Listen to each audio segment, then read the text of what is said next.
Hello, everyone, and welcome to Season 2, Episode 6 of the Dateable AF podcast. Today, we are going to be talking about Sorry Not Sorry, why half-hearted apologies make things worse.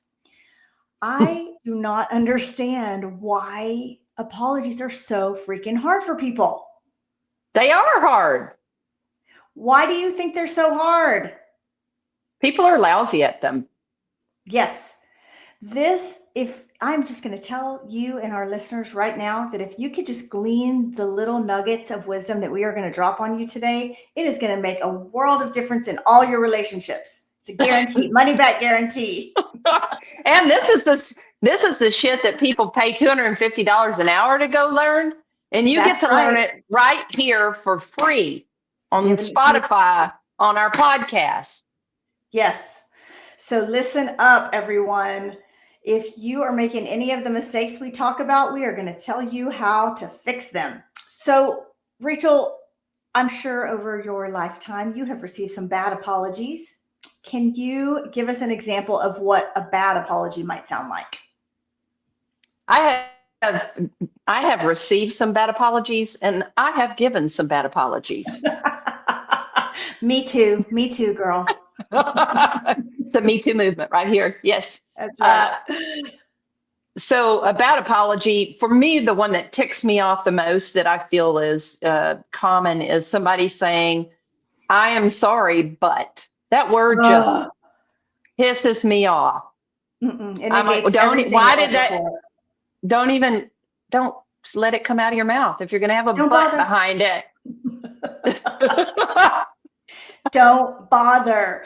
My favorite is, I'm sorry you feel that way. Oh, yeah. No. Do not be sorry for how I feel. Be sorry for what you did that prompted me to feel this way.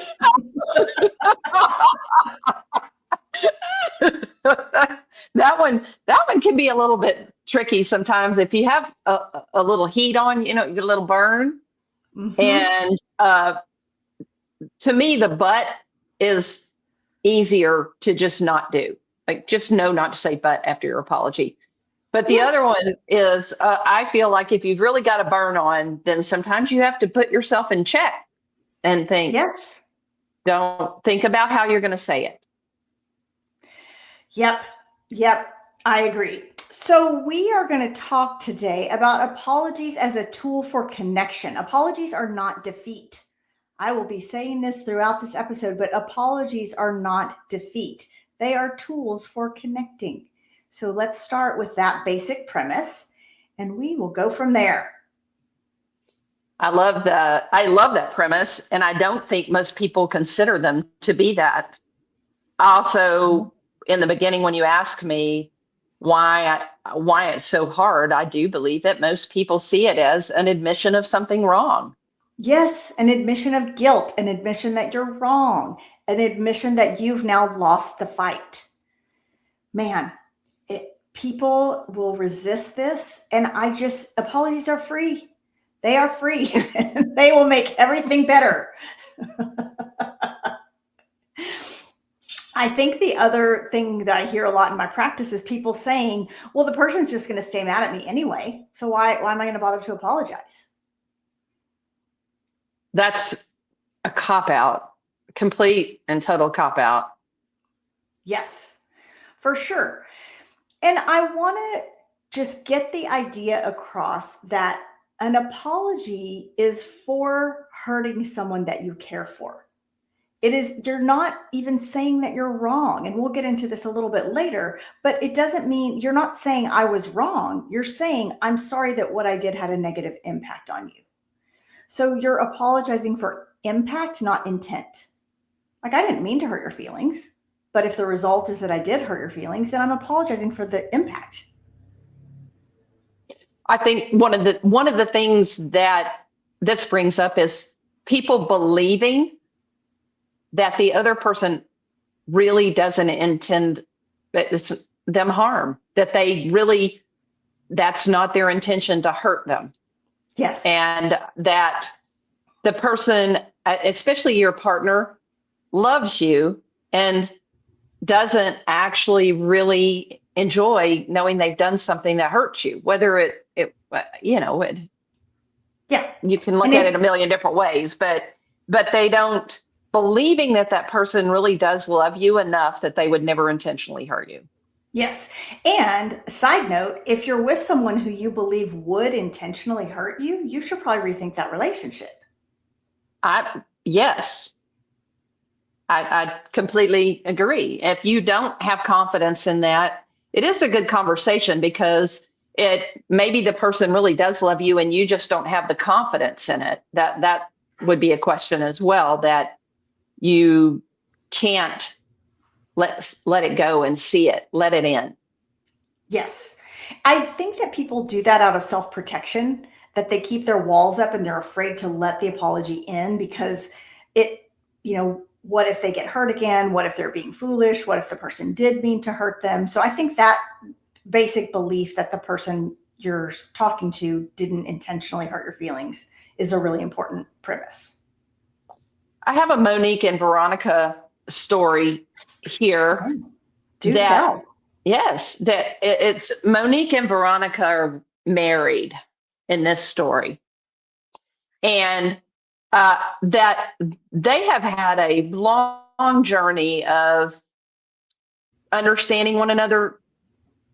They're very different in the way that they deal with things. Their approach to problems and problem solving is very different. And over the lifespan of their time being together, they have had to learn how to do those things. And a part of that was them dealing with hurting one another's feelings. And because they were having very hard conversations. And Monique one day, who told me, she said the biggest thing that has helped us move beyond these really difficult conversations, that sometimes we walk away and we really are, hurt, sore, because we said something, approached it in a way that was very hurtful, was that we both know that we would rather do anything than intentionally hurt one another. Anything than that. And that they both carry that into this day. That is the way, that is at the baseline of their relationship. And it's been a pleasure to watch them navigate their differences with that being the foundation under them. I love that. How do you think they got there? Talking about it, and then I think we're going to mention this in this program, but the acknowledgement, them saying to one another, oh my God, now that I've heard how deeply that wounds you, I don't want to do it. I do not want to do that. Nothing in me feels good about that. So having to say how it made them feel, then the other person having to carry it and listen to it.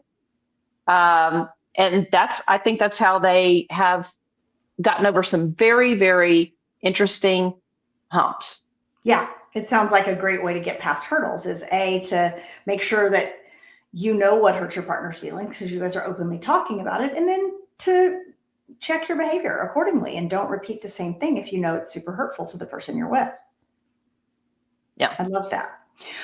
One of the examples that I often will use with clients about kind of setting up this apology is, let's say that you're having a party on Saturday night and I can't come, and you say, oh man, it hurts my feelings that you can't come to my party. Well, I'm not wrong.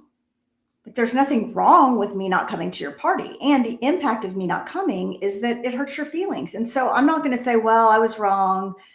I'm going to say, wow, I'm so sorry that I hurt your feelings.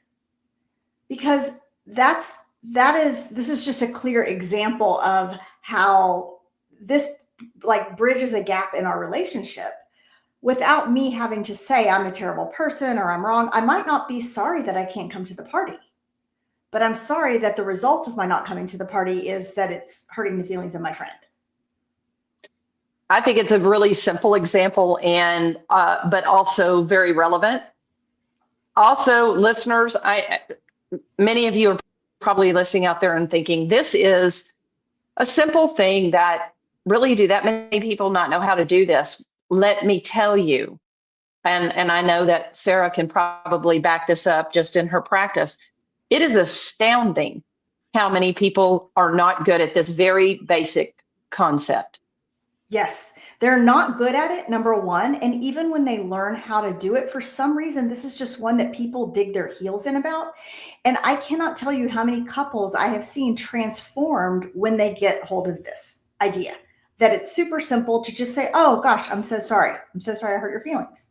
So we are going to give you guys some concrete tools. So let's talk about the benefits. What are the benefits of apologizing?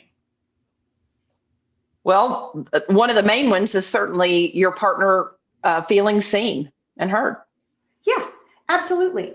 They know that you've heard them. They know that you have seen how your behavior impacted them. And that is probably the biggest thing. The second thing I would say is that this repairs a relationship. It restores a connection that you had with this person.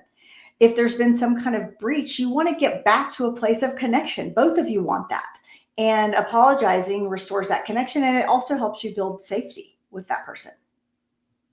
Don't you think it's interesting that I think in our nature, we want to be connected to our person. We want to be connected to our friends, but we want to be connected to our partner. And people will hold on to this shit like a snapping turtle. That, oh my God.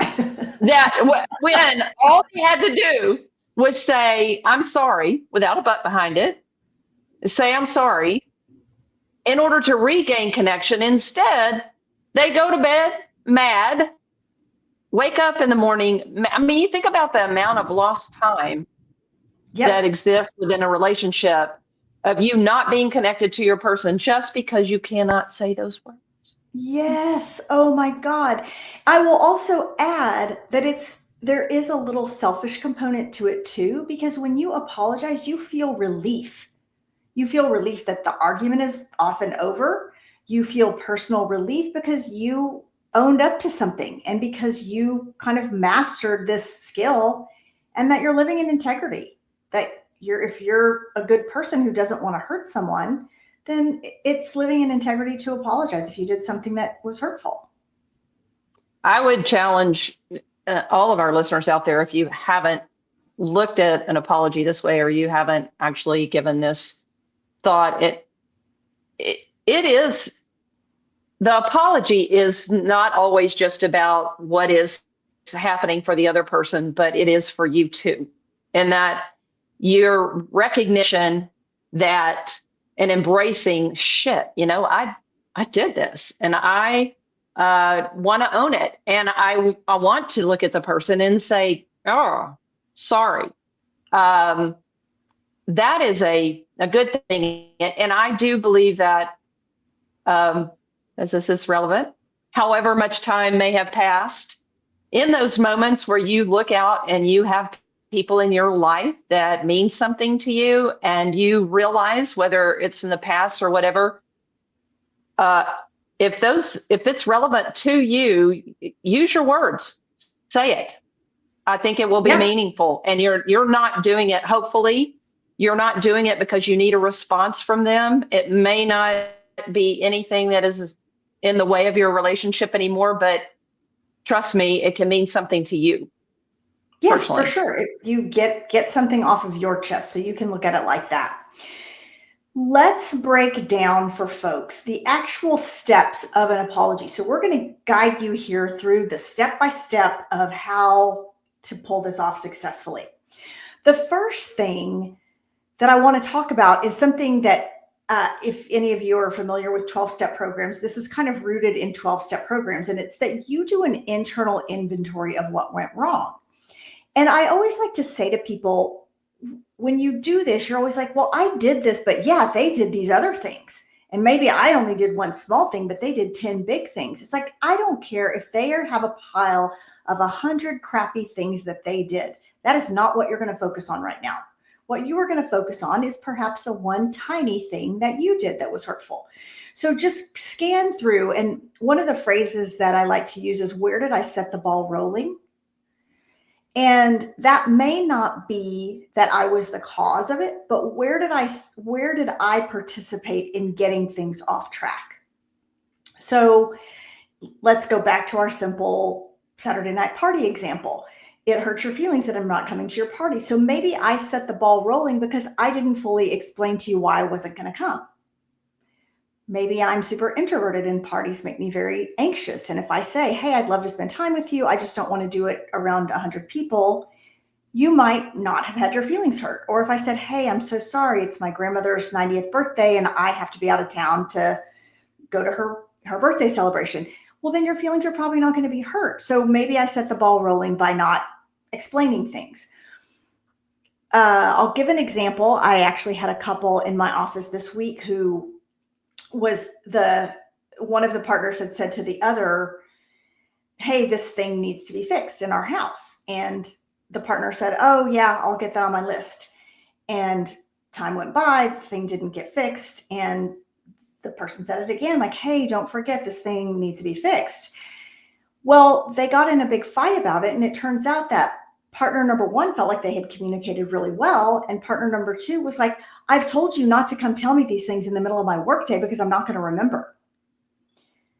So if you look at that, both people could have easily apologized. Partner number one could have said, oh, I know you told me that wasn't the best time to communicate with you. I'm sorry that I didn't communicate with you at a different time. And partner two could have said, you know what? I acknowledged that you told me that. I clocked it and I just didn't put it on the list. So I'm sorry that I said I would do it and I didn't do it. And then it would have been over. But instead, this turned into a huge blow up that lasted for days until they got into my office to work through it. That seems so simple. I will say that it is, I do think it's hard when you're really mad. Mm-hmm. I think that it is difficult to find your tiny sliver or your even giant piece of the pie whenever you have a burn on. Yes, it's really true. And in this case, they were both really focused on the other. The one was saying, but I told you, but I did tell you. And they're saying, I've told you over and over, don't put things on my list in the middle of my workday. And so, yeah, how's that helpful? That they could have just both acknowledged, like, oh, I could have done that differently, and then it would have been over. So much of this goes back to whether or not your main objective with your person is your interest in connecting and finding a resolution to be together versus being right. Yes. Oh, God, that is such a helpful phrase. Do I want to be right or do I want to be connected? Because a lot of times you can't be both. Right. It's a hard concept. I mean, I don't think the concept's hard, but I think it's hard when you're in it. Yep, for sure. For sure. So after you've taken your internal inventory to figure out what your part was, the second thing is don't sit on it. Just do it quickly. As soon as you've acknowledged, as soon as there's been this breach and you've understood what your part is, go quickly to the person and say, I'm sorry. Anxiety festers if you wait. And so don't let it build up into something that it's not. Just rip the Band-Aid off and get it done. I'm sorry that I ate Twizzlers in front of you and you didn't have any. When we got on our call today to record this podcast, Rachel was waving Twizzlers in my face, and she knows how much I love Twizzlers, and I don't have any at my house. So she was. It's not my fault you don't have any at your house. You ate them all on your road trip. This is true. You're not wrong. but you don't sound that sorry, to be honest. I'm sorry. I put the third one away. I put it back in the bag. I'm sorry I ate Twizzlers in front of you. I am sorry, but it was rude of me. That's right. Well, that was a good example of our third point, which is that you want to specifically acknowledge what you did. And so if you say, I'm sorry, you didn't have any Twizzlers at your house, that is not an apology. If the words I'm sorry are followed by the word you, that is not correct, my friend. It's true. I was just trying to act out the good one and the bad one. Yep. So in this case, you would say, I'm sorry that I ate those Twizzlers in front of you. I'm sorry that I taunted you in that way. Not, I'm sorry you don't have any Twizzlers at your house. And that you ate them all on your road trip. You don't know if I did that or And not. you gambled all your money away, so don't blame me that you can't buy any Twizzlers. Mama can't afford Twizzlers now. Oh, my pod buddy over here, she hit the casinos this weekend, Well, and baby needs a new pair of shoes and can't buy them now. woo-wee. I will say that I go gambling approximately once every 5 years, and there's a reason for that.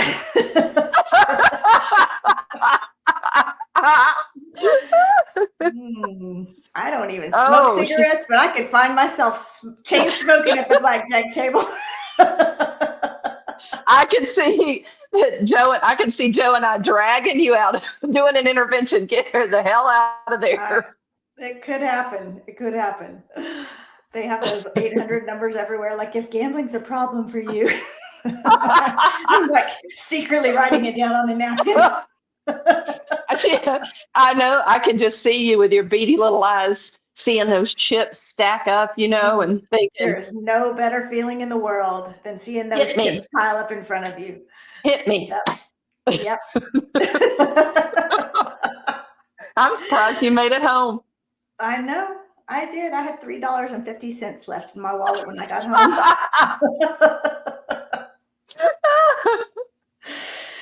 Oh, well, at least I do have a pact that I would not pull. I have a gambling budget, and I do not pull extra money out after my gambling budget is spent.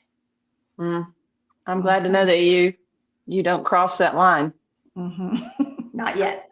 Not yet. I'll tell you in 5 more years when I go back next time.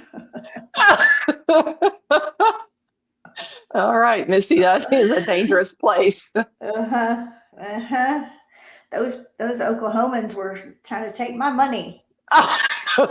Well, we want to talk about it. They're at the WinStar Casino.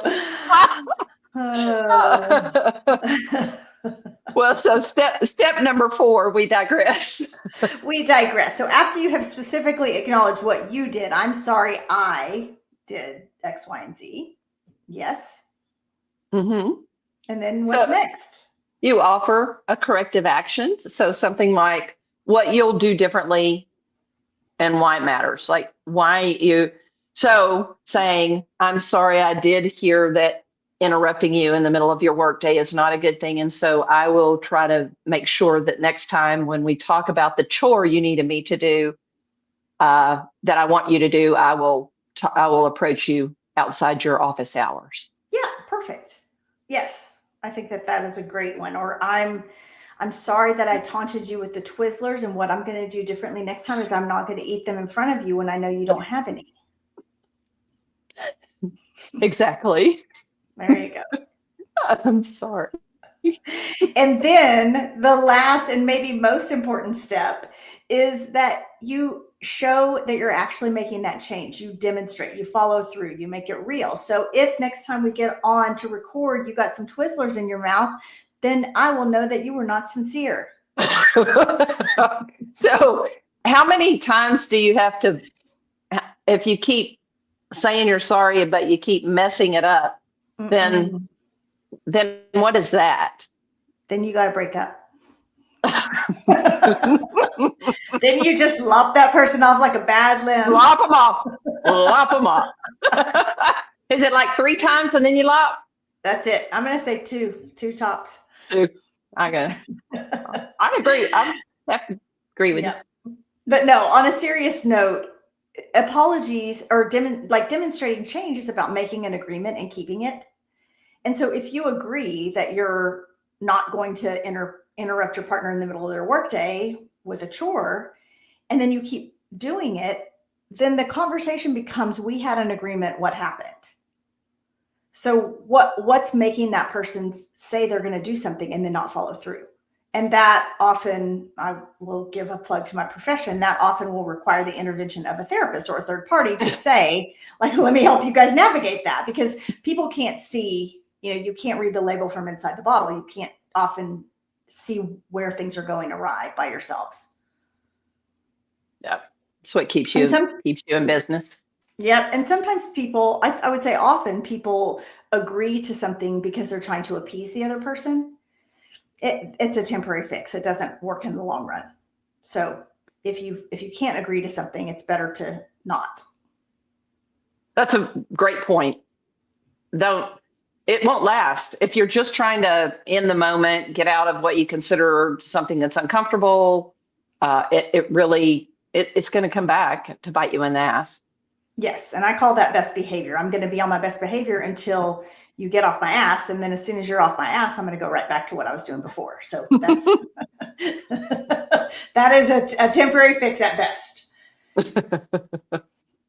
So when someone apologizes to you, let's talk about how to accept that apology, because I want to go back to the concept of positive reinforcement, that if you ask your dog to sit and your dog sits, what do? You give them a treat. Yeah. Yes. You reward them. Yeah, we are not that much more sophisticated than dogs.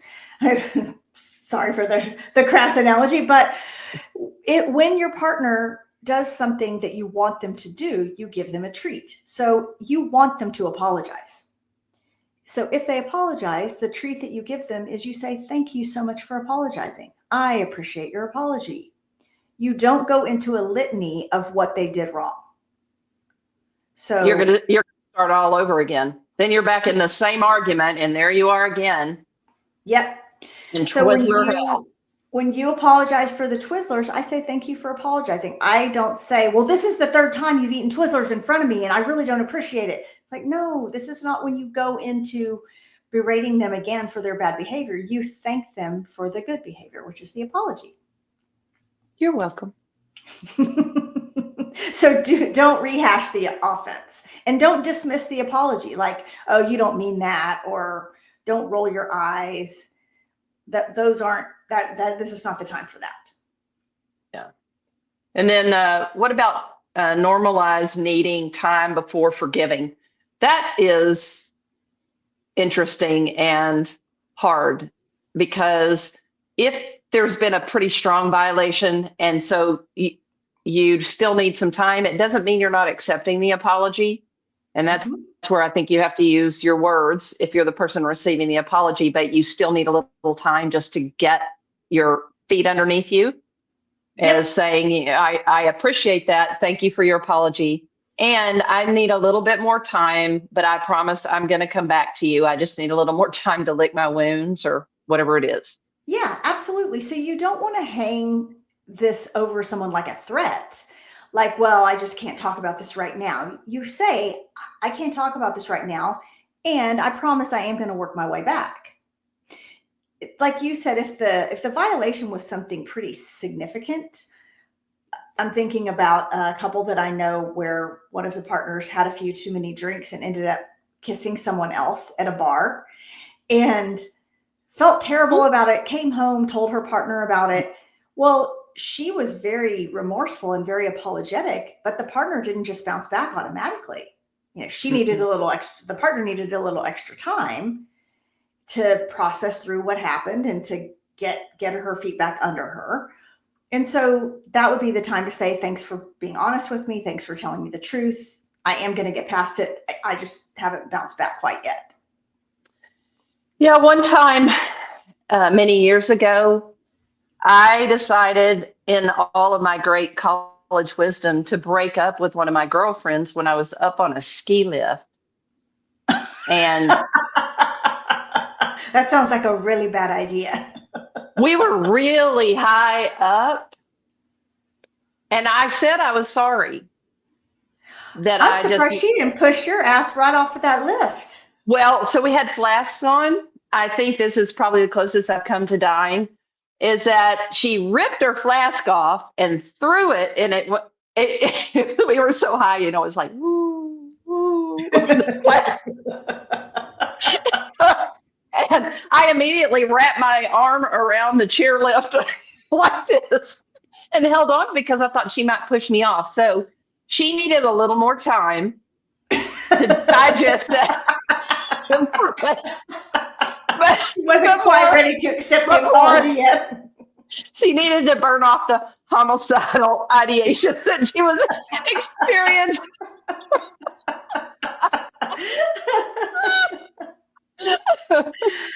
Oh, too bad our podcast wasn't real back then for her to learn how to accept your apology. I'm breaking up with you. I'm sorry. I was really, and you know what, when I reflect back on that moment, because when I tell this story, most people are like, what in the world were you thinking? Why did you do it up there? I don't know why, but maybe it was the fresh air. I needed to cleanse myself. I was trying to be honest. I What was don't in the know. flask? I'm sure it was like schnapps or something like that. For Maybe you had a few too many shots of that. all I know was that she had crazy in her eyes. Uh-oh. Look out for the crazy eyes. Maybe we should do a whole episode about that. Crazy eyes. Oh yeah. Just, you could see it right away. Mm, mm. Mm-hmm. Anyway, she needed time. I just felt like that was a good example. Did y'all ski down together or separately? No, I think I had a blackout after that You just because blocked it all out. I don't remember because I also we were staying in the same house and the rest of the trip Oh together, my and somehow we got God. home. I don't know what What happened. were you thinking? This is a very bad idea. It's only one of a few of my exes that I'm not friends with anymore. I wonder why. I think it left a bad mark. She still obviously needs more time. Apparently, she's going to listen to this podcast and get back with you because she knows that you're sorry that you did that. Did you want to shout her out? Was that Monique or Veronica? I'd love to shout her damn name out, but I'm not going to. Do we have a statute of limitations that we can use people's real names if it's been a certain number of years? Oh, this is my college days, so I'll just say that. Okay. All right. Well, I mean, you could shout her out, but I'm not going to press you on that. No. All right. Well, if you accept someone's apology by saying, thank you for apologizing, I appreciate your apology, you don't rehash their offense or you don't dismiss them, and you give them time to process, this really matters for your future relationship health, because what this does is it sets that tone of trust. It sets that tone of caring about each other's feelings. And I just can't reinforce enough how much capital you gain from participating in both sides of this in a helpful way. I think it goes back to the original story I told about my friends that have built a really healthy relationship around getting to becoming good at this. And Yes. I also think that the more you do it, the more that the two people get good at doing that and giving and taking in that way, the easier it gets. And just the easier it is for both parties, the giving the apology, accepting the apology, and buying into the fact that you really do want to connect and you want to be connected. Yes, absolutely. And practice makes perfect. So the more you do it, the easier it gets. It doesn't seem quite so scary and painful after you've done it a bit. So let's talk about the takeaways that we want folks to have from this episode. Well, one is that apologies don't make you weak, they make you powerful. Yes. They do. Yes, that it puts you actually in the power position when you take responsibility for your behavior and when you take responsibility for caring about your partner's feelings. I will give a shout out to those folks who are perfectionists. I think that this can be extremely hard for you if you are a perfectionist to accept the idea, to really buy into the idea that an apology doesn't make you weak, that it's not about a mistake you've made, and that it actually does make you more powerful. So if you're a perfectionist, a lot of this stuff may ring true for you. Yeah, lean into it. And that you're apologizing, remember, for impact, not for your intent. Hopefully you would never intentionally hurt your partner's feelings, but if the impact of your behavior was if they got hurt, then apologize for the impact. I'm so sorry that I hurt you. Yeah. And then the frequent proper apologies strengthen trust and connection, which is what I was just saying a second ago, that the more practice you have at it, the better you get at it. Yeah, apologize freely, apologize often. and just see what happens in your relationship. Yeah. Then understanding that you can't control forgiveness, that if you do your part, that's all you have control over, and that you can't control the person receiving it. You just have to That's hope right. for the best. Yep. You can just be accountable for your own actions, but you can't control how soon they forgive you or whether they forgive you. If you want to discuss this podcast with your partner, here are a couple things that you guys can talk about. I would love to see you two talk about the concept and rate yourself, not rate your partner, mind you, but rate yourself on your ability to apologize properly according to the steps that we've given you today. And the other thing I would say is if you're someone who's resisting apologies, what old ideas about apologies might be holding you back from that? And I think it would be great for you two to talk about that and then let us know how that discussion goes and how you see changes in your relationship if you start implementing some of this stuff. Well, if they rate themselves, would it be on like a Likert scale, like 1 to 5, 5 being good and 1 being bad, or? You do it however you want. Yes, if you're an excellent apologizer, you can rate yourself a 10 out of 10. And if you're a terrible apologizer, you can rate yourself a 1. Let us know. And yeah, just remember, no one likes a sorry, not sorry. No one likes I'm sorry you feel that way. No one likes an I'm sorry, but. So let's all try to do a little bit better with those things. Yeah. So what's our next session going to be about? Ooh, next week we are going to be talking about the grass isn't greener, it's just filtered. How social media comparison poisons love lives and what to do about it. Man, we got a lot to say about this. That social media is out there doing some damage, friends. Yes, it is. But in the meantime, please send us any stories you have about apologizing. If you can top Rachel's story of breaking up with someone on a ski lift, I would love to hear that. We might give you a prize if you can top that story. So send it to us, via DM. We are on Instagram at Dateable AF. And if you're not following us, here's a shout out. Please follow us. And you could also email us, info@dateableaf.com. And as always, thank you so much for listening to the Dateable AF podcast, where we help you find your happy ending. Remember, be bold, be kind, and for the love of queer dating, don't text your ex. Stay dateable. AF.